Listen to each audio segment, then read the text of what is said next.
The most famous climb in the Santos Tour Down Under is Willunga Hill. 3, 2,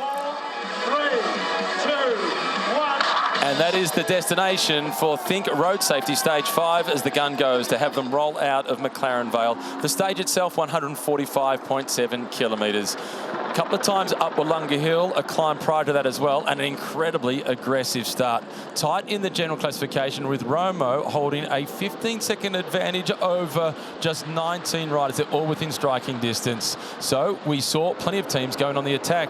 Lopez was amongst them from the leader Trek team, but he was joined by the young Spaniard of UAE Team Emirates, Pablo Torres, and that forced others to respond.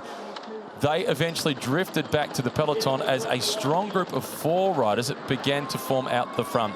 Amongst them, as they went across the top of Willunga Hill from the opposite direction, descending it for the first time, group of 4 out in front, a crash back in the peloton. Chris Harper was held up, and another victim of a crash earlier on in the day was the sprint sensation Sam Welsford.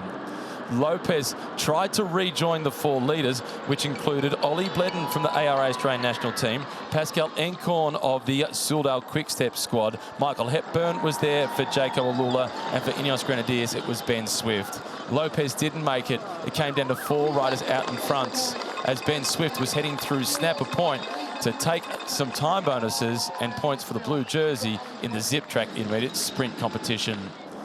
Ollie Bledden, the Olympic Games gold medalist from Paris on the track, making the transition to the road and also riding in support of his teammate Zach Marriage, who was battling it out for the Zwift Best Young Rider jersey, sitting just 15 seconds behind the leader, Albert Philipson.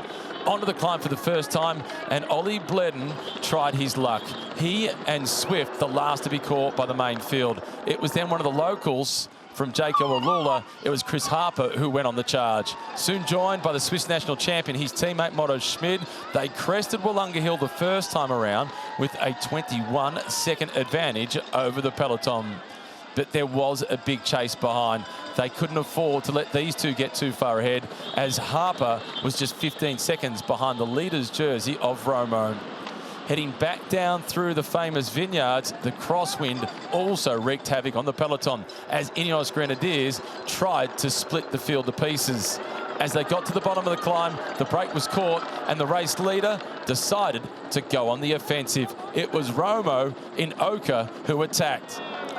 And the first to respond amongst the pre-race favourites, it was Luke Platt for Jaco Alula.